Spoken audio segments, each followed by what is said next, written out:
guys, welcome back to my channel. It's Kia Tatiana here, and in today's video, as you can see by the title, I'm going to be sharing with you guys some tips, some ways that I've survived the first month of business. Y'all, I've been in business since July 15th. It is now like August 20th.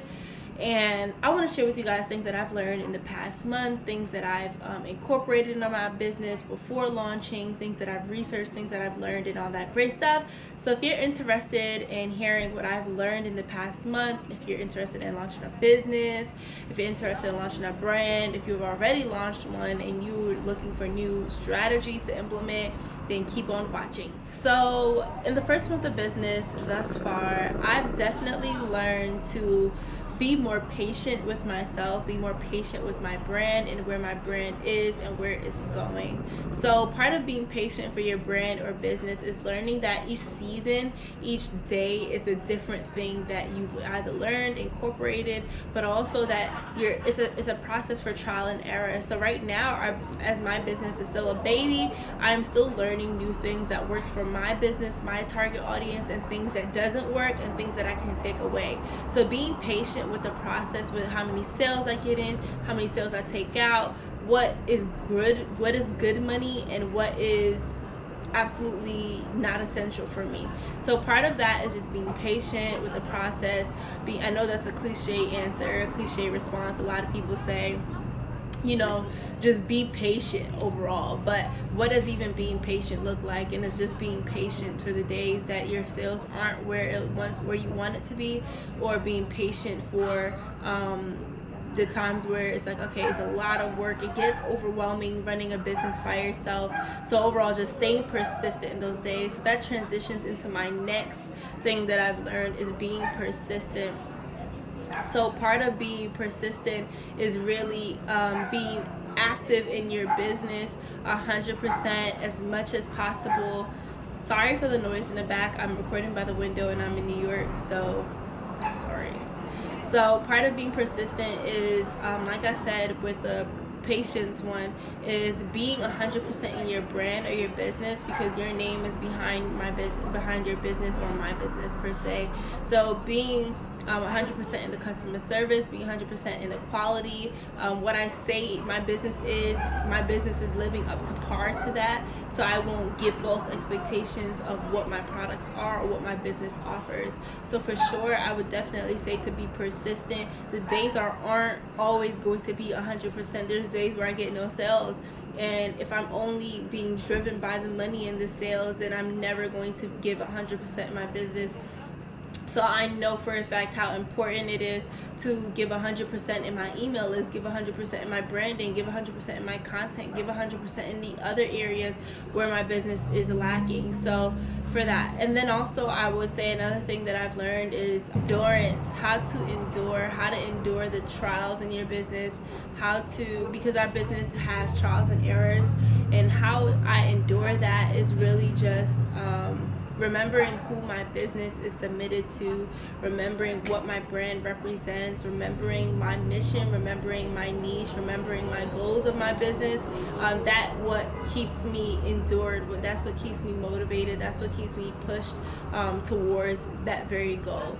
So patience, persistence, endurance.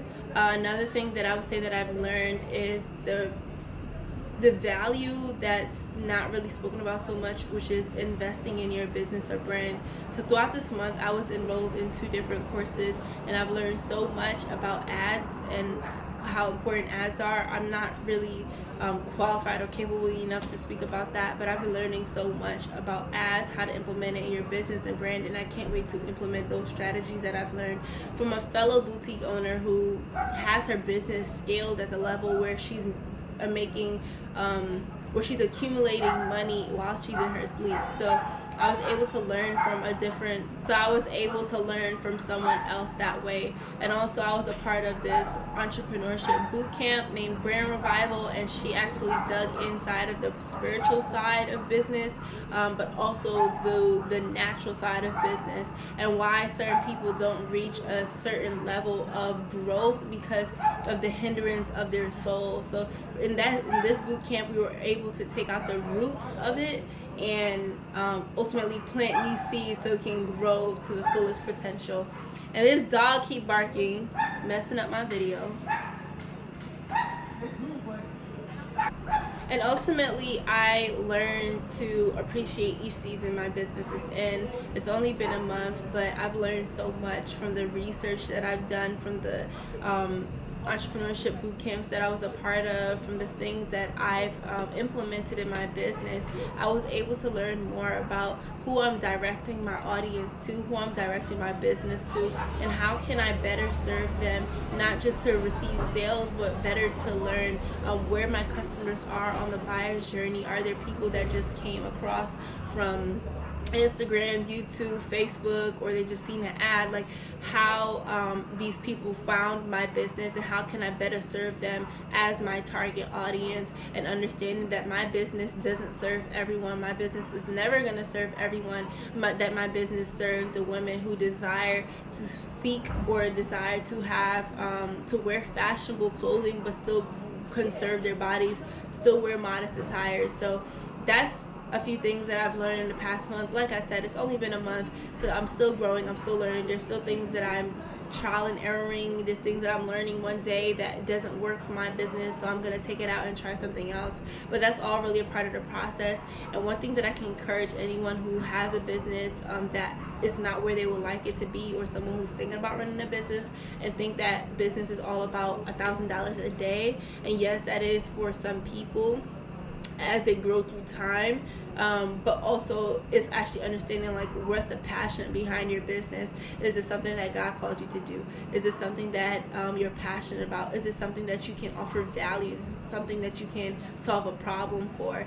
And these are things that are highly important, instead of getting into a business where it's like, all right, I just want to get side income. And yes, you will receive income if you're serving purpose, if you're serving value. So I think these are the things that has helped me grow, even if it's not grow sales and traffic wise, but grow individually as an entrepreneur, and how to maneuver through growing a successful brand and business. So just offering the value, offering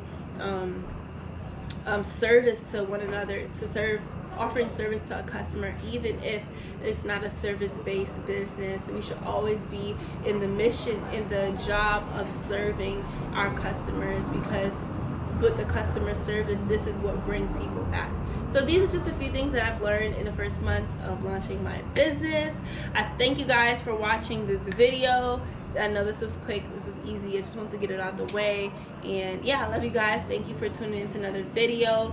Don't forget to subscribe if you're not subscribed. Don't forget to hit the notification button if you're not notified yet. And don't forget that I post every Mondays, every Thursdays, and every Saturdays. I love y'all, and I'll see you in my next video. Peace.